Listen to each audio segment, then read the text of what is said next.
Welcome to M C novel world, जहां कहानियां सिर्फ सुनी नहीं महसूस की जाती हैं। फायर। अगर तुम्हें पसंद है एक्शन, मिस्ट्री और इमोशन से भरी कहानियां। मेरा हार कहाँ है? किसने चुराया? जब पत्रिशा के मुंह से चुराया शब्द निकला तो कक्षा में मौजूद सभी छात्रों ने एक दूसरे को अजीब ढंग से देखा। यहाँ के अधिकांश छात्र धनी परिवारों से थे। ऐसा कौन करेगा? क्या यह गिनी थी? एक छात्र ने तुरंत नाम लिया। हाँ, वह एक स्कॉलरशिप छात्रा है और पत्रिशा हमेशा उसे परेशान करती है। दूसरे छात्र ने नाक सिकोड़ी। क्या यह उसका बदला लेने का तरीका है? हद हो गई। तुम्हारा मतलब क्या है कि पत्रिशा उसे परेशान करती है? पत्रिशा का परिवार अब गिनी की पढ़ाई में सहायता कर रहा है क्योंकि स्कूल केवल उसकी ट्यूशन फीस वहन करता है, दैनिक खर्च नहीं।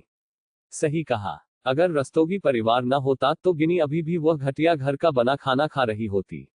जैसे ही दबी हुई आवाज में लगाए गए इल्जाम धीरे धीरे तेज होने लगे, अपनी मेज पर शांति से बैठी गिनी तनावग्रस्त हो गई। उसने अविश्वास भरी नजरों से अपने सहपाठियों को देखा। मैंने नहीं किया, वह लगभग फुसफुसाते हुए बोली। हालांकि वह अपनी बात पूरी नहीं कर सकी क्योंकि उसके अन्य सहपाठी उसे घृणा से देख रहे थे। स्कूल ऐसे लोगों को इस स्कूल में कदम रखने की अनुमति क्यों देता है? मुझे अपनी माँ को इस बारे में बताना चाहिए। जब आपकी सहपाठी चोर हो तो कौन पढ़ना चाहेगा? मैं भी अपनी माँ को बताऊंगी। स्कॉलरशिप छात्रों के साथ समस्या यह है कि सिर्फ इसलिए कि वे इस स्कूल में आने के लिए काफी स्मार्ट हैं, वे खुद को हमारे जैसा समझने लगते हैं। गिनी के कंधे कांप उठे, वह उस नफरत से डर गई जो उसे अब से मिलने वाली थी। कक्षा की सबसे लोकप्रिय छात्रा द्वारा लगातार तंग किया जाना और पूरी कक्षा द्वारा अलग थलग कर दिया जाना पहले से ही काफी कठिन था। लेकिन जब हर कोई उस पर चोरी का आरोप लगा रहा था तो उसके मन में स्कूल छोड़ने का विचार तुरंत आया। वह इस नर्क में कैसे रह सकती थी? हाँ, क्या तुम सब पागल हो गए हो? गिनी मेरी दोस्त है, वह मेरा सामान क्यों चुराएगी? सबके आश्चर्य के लिए पत्रिशा, जिसे खुलेआम गिनी को नीचा दिखाने में कोई झिझक नहीं होती, ने उसका बचाव किया। गिनी की भौहें उठी और उसने बड़ी बड़ी आंखों से पत्रिशा की ओर देखा। क्या गिनी ने पत्रिशा को सही सुना? या यह सिर्फ एक भ्रम था? इस समय गिनी निश्चित नहीं थी। पत्रिशा स्कॉलरशिप छात्रों के प्रति सबसे अधिक पक्षपाती थी। यही कारण था कि पत्रिशा की नजरें गिनी को निशाना बनाती थी। लेकिन अब पत्रिशा उसका बचाव कर रही थी। क्या दुनिया खत्म हो रही है? गिनी अकेली नहीं थी जिसे इस बात का झटका लगा, बल्कि पूरी कक्षा को लगा। उन्होंने भी सोचा कि क्या उन्होंने कुछ गलत सुना। पत्रिशा गिनी का बचाव कैसे कर सकती है? या उसने गिनी को अपनी दोस्त कहा? यह क्या हो रहा था? पत्रिशा ने अपनी बाहें बांधी और कमरे का जायजा लिया, तभी उसकी नजर एक छोटे से व्यक्ति पर पड़ी जो अपनी मेज तक पहुंचने के लिए कोने में जा रहा था। उसने नाक सिकोड़ी। गिनी हमारे साथ स्कूल शुरू होने के पहले दिन से है, लेकिन ऐसा कुछ नहीं हुआ। कुछ सामान अभी गायब हुआ है और उसी समय एक नई छात्रा आई है। इसके साथ ही कक्षा की आंखें स्वतः ही पायल की मेज की ओर मुड़ गईं। पायल पहले ही अपनी मेज तक पहुंच चुकी थी और उसके बगल में खड़ी थी, रुक गई जब उसने महसूस किया कि सबकी आंखें उस पर पड़ रही है। जिन छात्रों ने जल्दी से गिनी पर उंगली उठाई थी, उन्होंने तुरंत अपना विरोध नई छात्रा की ओर मोड़ दिया। पत्रिशा गलत नहीं कह रही है, एक सहपाठी ने कहा। गिनी भले ही गरीब हो, लेकिन इस नई छात्रा के आने तक कुछ भी गायब नहीं हुआ था। हे भगवान, क्या उन्होंने यहाँ किसी चोर को आने दिया? मुझे लगा था कि वह ठीक है, लेकिन पता चला कि आप वास्तव में किसी किताब को उसके कवर से नहीं आंक सकते। सबने सिर हिलाया और आहें भरी। उनमें से सभी ने पायल को वह घृणा भरी नजर नहीं दी जो उन्होंने गिनी को दी थी। आखिर वे पायल को इतना नापसंद नहीं करते थे। उन्हें वह थोड़ी प्यारी लगी, या यूं कहें, पायल किसी खतरे जैसी नहीं दिखती थी। गिनी, जिसे अब बचा लिया गया था, ने माफी भरे भाव से पायल को देखा। अगर उनके अन्य सहपाठी अपना दोष जल्दी से बदल रहे थे तो गिनी को ठीक से पता था कि क्या हो रहा है। फिर भी किसी कारण से उसे यह जानकर राहत मिली कि पत्रिशा को आखिरकार उसकी जगह लेने वाला कोई मिल गया है। इस राहत ने उसके पेट में मरोड़ पैदा कर दी, लेकिन वह कुछ नहीं कर सकती थी। तुम नई लड़की, मैंने तुम्हारे साथ इतनी नरमी बरती और तुमने मेरा सामान क्यों चुरा लिया? पत्रिशा ने पायल की ओर उंगली उठाई। इसे अभी बाहर निकालो। वह हार मेरे भाई ने मुझे उपहार में दिया था। पत्रिशा की आवाज में निश्चितता ने सबका चेहरा बिगड़ दिया। पायल ने बस पत्रिशा को घूर कर देखा, उसे सिर से पैर तक आंकते हुए। उसके होंठ थोड़े से ऊपर उठे जब उसने पत्रिशा की उंगलियों पर लाल स्याही देखी। तुम कुछ कर क्यों नहीं रही हो? पायल की प्रतिक्रिया न होने पर पत्रिशा भड़क गई। बस मूर्खों की तरह वहां खड़े रहने से कुछ नहीं होगा। मेरा हार वापस दो। अहम, क्या हो रहा है? अचानक नीना की आवाज आई, जो अभी अभी कक्षा में पहुंची थी। पत्रिशा ने उसे देखा और नीना को स्थिति समझाई। उसके बाद पत्रिशा ने वापस पायल की ओर घूर कर देखा। मैंने पिछले हफ्ते इस लड़की के साथ नरमी बरती थी क्योंकि वह नई थी, लेकिन देखो इसने बदले में क्या किया। पत्रिशा ने नाक सिकोड़ी। कैसी चोर है, इसे वापस दो। पत्रिशा ने अधीरता से पायल की ओर अपने पैर पटके और उसका बैग पकड़ लिया। बैग अभी भी पायल के कंधों पर टंगा हुआ था और इसलिए जब पत्रिशा ने बैग के किनारे को पकड़ा तो पायल थोड़ी मुड़ गई। मुझे तुम्हारा बैग देखने दो, इसे उतारो। नहीं चाहिए, पायल ने निर्जीव भाव से कहा। हाथ हटाओ। इससे आग और भड़क गई क्योंकि पत्रिशा ने पायल के बैग को और कसकर पकड़ लिया। तुम नहीं चाहती हो, तुमने मेरा सामान चुराया है और तुम उसे छिपाए रखना चाहती हो। मुझे दो, मेरा सामान वापस दो। पत्रिशा ने पायल का बैग खींचा और उसे निराशा हुई। पायल 1 इंच भी नहीं हिली। फिर भी पत्रिशा ने एक बार फिर कोशिश की और खींचा, लेकिन उसे ऐसा महसूस हुआ जैसे वह अकेले ही एक चट्टान को खींचने की कोशिश कर रही हो। एक छोटी सी राजकुमारी जैसी वह इस अत्यधिक स्वस्थ दिखने वाली पायल से ताकत में कैसे जीत सकती थी। जब पत्रिशा खींच रही थी, पायल ने जम्हाई ली। कक्षा अभी तक शुरू नहीं हुई है, लेकिन मैं पहले ही घर जाना चाहती हूँ। पायल। नीना ने माथे पर बल डाला, लेकिन जब भी वह बोली उसकी आवाज ऐसे लग रही थी जैसे फरिश्ते गा रहे हों। मैं जानती हूँ कि तुम बहुत सी चीजें पाना चाहती हो, लेकिन उन्हें चुराना सही नहीं है। बस पत्रिशा का सामान वापस कर दो और मुझे यकीन है कि उसे अपने माता पिता या स्कूल को इस बारे में बताने की जरूरत नहीं पड़ेगी। सबने नीना की ओर देखा और उन्होंने जल्दी से सिर हिलाया। नीना, हम जानते हैं कि तुम दयालु और समझदार हो, लेकिन यह ऐसी चीज है जिसे तुम्हें अनदेखा नहीं करना चाहिए। कोई और लोगों का सामान चुरा रहा है। सही कहा। स्कूल को इस बारे में पता होना चाहिए। यह इस ग्रेड का टॉप सेक्शन है। भले ही पत्रिशा शिकायत न करने का फैसला करे, हम करेंगे। दोस्तों। नीना ने अपने होंठ दबाए। उसने पायल को एक परेशान भरी नजर डाली। पायल, जल्दी करो, बस इसे वापस कर दो और फिर चीजें हाथ से निकल जाएं, इससे पहले सबसे माफी मांग लो। बस कसम खाओ कि तुम दोबारा चोरी नहीं करोगी। यह सुनकर सब अभी भी शांत नहीं हुए। हालांकि वे नीना को दोष नहीं दे सकते थे क्योंकि वो हमेशा दयालु और विनम्र रही थी। भले ही बेदी परिवार, बेनेट फैमिली, सामाजिक सीढ़ी पर तेजी से ऊपर चढ़ रहा था। जहां तक पायल की बात है, उसने बस नीना पर एक भौं उठाई, लेकिन उसने परेशान नहीं किया।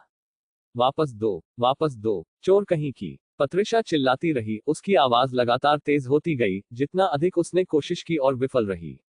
उसी समय उनकी कक्षा अध्यापिका, होम रूम टीचर अंततः पहुंची और स्थिति देखी।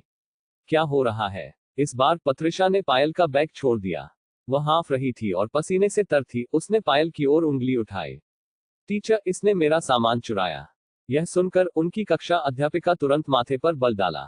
इस स्कूल में चोरी एक बहुत बड़ा शब्द था, इसलिए जब कक्षा अध्यापिका ने यह सुना तो उनके होंठ जल्दी से नीचे की ओर मुड़ गए। और क्या, अभी बहुत जल्दी थी और कक्षा शुरू भी नहीं हुई थी, लेकिन ऐसा कुछ हो रहा था जो पहले कभी नहीं हुआ था। पत्रिशा, पहले शांत हो जाओ, कक्षा अध्यापिका ने कहा और कक्षा के सामने जाकर अपनी मेज पर अपनी किताब रख दी। चोरी एक बहुत बड़ा शब्द है। मुझे बताओ कि वास्तव में क्या हुआ। हर एक बात विस्तार से। कमरे में खामोशी छा गई और अध्यापिका ने कक्षा प्रमुख क्लास प्रेसिडेंट की ओर देखा। कोने में बैठी लड़की धीरे धीरे अपनी सीट से उठी और स्थिति को और विस्तृत तरीके से समझाया। मैं समझ गई। कक्षा अध्यापिका ने सहमति में सिर हिलाया। उन्होंने पत्रिशा की ओर आंखें घुमाई और कहा, पत्रिशा, मैं जानती हूं कि तुम्हारा सामान तुम्हारे लिए मूल्यवान है। मैं कह रही हूं कि हम सभी का सामान हमारे लिए मूल्यवान है और उन्हें खोना एक सुखद एहसास नहीं है। हालांकि मुझे उम्मीद है कि तुम्हारे पास यह साबित करने के लिए पर्याप्त सबूत हैं कि पायल ने तुम्हारा कुछ चुराया है। एक कक्षा अध्यापिका के रूप में कुमारी संधू एम सैनफर्ड को पता था कि ये सभी छात्र प्रभावशाली परिवारों से आते हैं। यदि नहीं, तो वे अन्य क्षेत्रों में, खासकर शिक्षा में प्रतिभाशाली थे। इसके बावजूद उन्होंने सभी को समान रखने की एक मजबूत निष्ठा बनाए रखी। पत्रिशा ने दहाड़ लगाई और फिर से पायल की ओर इशारा किया। टीचर, और क्या साबित करना है? जब तक यह लड़की यहां नहीं आई तब तक इस कक्षा में चोरी का कोई मामला नहीं था। कुमारी संधू ने माथे पर बल डाला। पत्रिशा, क्या तुमने यह नहीं सोचा कि तुमने इसे कहीं और गिरा दिया होगा? ऐसा कैसे हो सकता है? मैंने पिछले शुक्रवार को घर पहुंचने पर देखा कि यह गायब था। मैं स्कूल के तुरंत बाद घर गई और देखा कि मेरा हार गायब है। मैंने अपनी स्कूल वैन सेवा में जांच की, लेकिन वह वहां नहीं है। टीचर, एक छात्र ने बोलने की अनुमति लेने के लिए हाथ उठाया। पिछले शुक्रवार को मैंने पायल को यहां देर तक रुकते देखा, तब भी जब सब चले गए थे। यह देखते हुए कि पत्रिशा कभी कभी अपना सामान अपनी दराज में छोड़ देती है, कोई भी इसे ले सकता है। सबने भौहें चढ़ाकर छात्र की ओर देखा। यह सच है, छात्र ने जोर दिया। मैं वापस आया था क्योंकि मैं अपनी दराज में कुछ भूल गया था और पायल अभी भी यहीं थी। पत्रिशा का चेहरा बिगड़ गया और वह गरज उठी। देखा टीचर, सबूत है। वह सबूत नहीं, बल्कि गवाह है, पायल ने फुसफुसाते हुए कहा। जब उसे पत्रिशा से मौत की घूर मिली तो उसने अपने होंठ दबा लिए। मैं बस मदद करने की कोशिश कर रही हूँ। तुम्हारी हिम्मत कैसे हुई मुझे सही करने की? पत्रिशा ने उपहास किया। मेरा हार वापस दो। गवाह की गवाही सुनने पर कक्षा में निराशा लौट आई। अब वे और भी निश्चित थे कि पायल ने पत्रिशा का हार चुराया था। सोचकर देखो, पत्रिशा ने पायल से संपर्क किया और उसे उपहार दिया। छात्रों में से एक ने फुसफुसाया। क्या ऐसा हो सकता है कि जब पत्रिशा व्यस्त थी तो उसने झपट लिया? कुछ छात्रों ने इस स्पष्टता के साथ एक दूसरे को देखा। यह सोचकर कि पायल पूरी स्कॉलरशिप पर स्कूल आई थी, उन्होंने तुरंत मान लिया कि वह गरीब थी। और उनकी नजरों में गरीब लोग बुरे काम करते हैं। काश उन्हें पता होता कि कभी कभी सबसे मानवीय लोग वे होते हैं जिनके पास उनके दिलों के अलावा कुछ नहीं होता। कुमारी संधू का माथा गहरा हो गया। वह प्रधानाचार्य की पायल के बारे में कही गई बातों को सोच रही थी। उन्होंने पिछले शुक्रवार को पायल से भी बात की थी ताकि उसकी स्थिति की जांच कर सके। और जहां तक वह बता सकती थी, पायल उस तरह की नहीं लगती थी। पायल, उन्होंने पुकारा और पायल का उनकी ओर देखने का इंतजार किया। क्या तुमने इसे लिया? सख्त आरोप और सहपाठियों की घूर के बावजूद पायल सीधी खड़ी रही और अपनी ठुड्डी ऊपर रखी। नहीं, मैंने नहीं लिया टीचर। झूठी। पत्रिशा ने तुरंत प्रतिक्रिया दी। टीचर, आप उससे कैसे पूछ सकती हैं कि क्या उसने ऐसा किया है? बेशक वह मना करेगी। पत्रिशा, यह एक बड़ी बात है और जब तक यह साबित नहीं हो जाता, हम बस अंदाजा नहीं लगा सकते, कुमारी संधू ने आह भरते हुए समझाया। हमें अभी भी जांच करने की जरूरत है क्योंकि। और क्या जांच करनी है? अचानक दूसरे कमरे से एक और संकाय कर्मचारी कमरे में कदम रखा। सबने प्रवेश द्वार की ओर देखा, केवल अपने विज्ञान शिक्षक को अंदर आते हुए देखा। प्रवेश द्वार पर लंबा खड़ा श्री अनिल, मिस्टर एंडरसन। स्वाभाविक रूप से धूर्त दिखने वाले मध्यम आयु वर्ग के शिक्षक अहंकार से अंदर आए। उन्हें देखकर कुमारी संधू ने माथे पर बल डाला। श्री अनिल सबसे अहंकारी शिक्षकों में से एक थे और वह उनकी वरिष्ठ भी थे। वह वर्षों से स्कूल में पढ़ा रहे थे और उम्मीद थी कि वह इस ग्रेड के टॉप सेक्शन को संभालेंगे, लेकिन कुमारी संधू को वह पद मिल गया। दूसरे शब्दों में, श्री अनिल और कुमारी संधू के संबंध अच्छे नहीं थे क्योंकि वह उनके लिए परेशानी खड़ी करते रहे थे। श्री अनिल, आप यहाँ क्या कर रहे हैं? उन्होंने पूछा। मैं शोर सुनकर यहाँ आया हूँ, श्री अनिल ने चिल्लाया। कुमारी संधू, इस मंजिल पर हर कोई यहाँ का शोर सुन सकता था। आप इतने सरल मामले को कैसे नहीं संभाल सकती हैं और चीजों को हाथ से निकलने दे रही है? पत्रिशा थोड़ी शांत हो गई, यह जानकर कि श्री अनिल उसके पक्ष में थे। श्री अनिल, इस चोर ने मेरा कुछ चुराया। छह छह। श्री अनिल ने अपनी जीभ से आवाज निकाली और सिर हिलाया। उनकी आंखें पायल पर टिकी और फिर कक्षा अध्यापिका पर वापस आई। कुमारी संधू, मैं जानता हूं कि आप इस स्कूल में वर्षों से नहीं हैं, इसलिए मैं आपको दोष नहीं देता कि आप इस तरह की चीजों को संभालना नहीं जानती हैं। श्री अनिल, यह मेरी कक्षा है। कुमारी संधू ने अपने बढ़ते गुस्से को रोका। यह आपकी कक्षा है, लेकिन आपके पास स्पष्ट रूप से इस स्थिति को संभालने की क्षमता नहीं है। हालांकि मैं आपको दोष नहीं देता। यह पहली बार है जब आप कक्षा अध्यापिका बनी है, श्री अनिल ने जोर दिया। कक्षा अध्यापिका को हर कक्षा के लिए नियुक्त करने का एक कारण है ताकि हम प्रशासन तक बात उठाए बिना मामलों को निपटा सके। लेकिन एक वरिष्ठ संकाय कर्मचारी के रूप में मैं इस स्थिति में मदद करूंगा।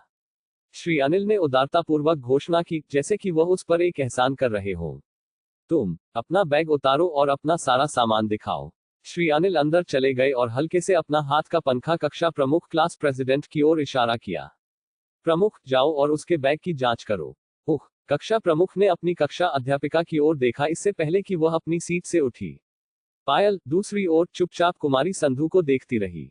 बाद वाली अपमानित और अनादरित दिखी, लेकिन चूंकि श्री अनिल उनके वरिष्ठ थे और पहले से ही यहाँ थे, उन्होंने कोई भी तर्क रोक लिया। शिक्षकों के बीच बहस छात्रों को नहीं देखनी चाहिए थी। कुमारी संधू ने चिंता और माफी के साथ पायल की ओर देखा, लेकिन पायल ने बस उन्हें देखकर मुस्कुरा दिया। कुमारी संधू माथे पर बल डालने से खुद को रोक नहीं पाई। मुझे हमेशा से कुमारी संधू पसंद रही है। चिंता मत करो, मैं बस उन्हें अपनी कब्र और गहरी खोदने दे रही हूँ। पायल, तुम्हारा बैग। कक्षा प्रमुख पायल के बगल में खड़ी थी, उसका लहजा दृढ़ था। हमें तुम्हारे बैग की जांच करनी होगी। पायल ने सिर हिलाया, लेकिन फिर श्री अनिल की ओर मुंह किया।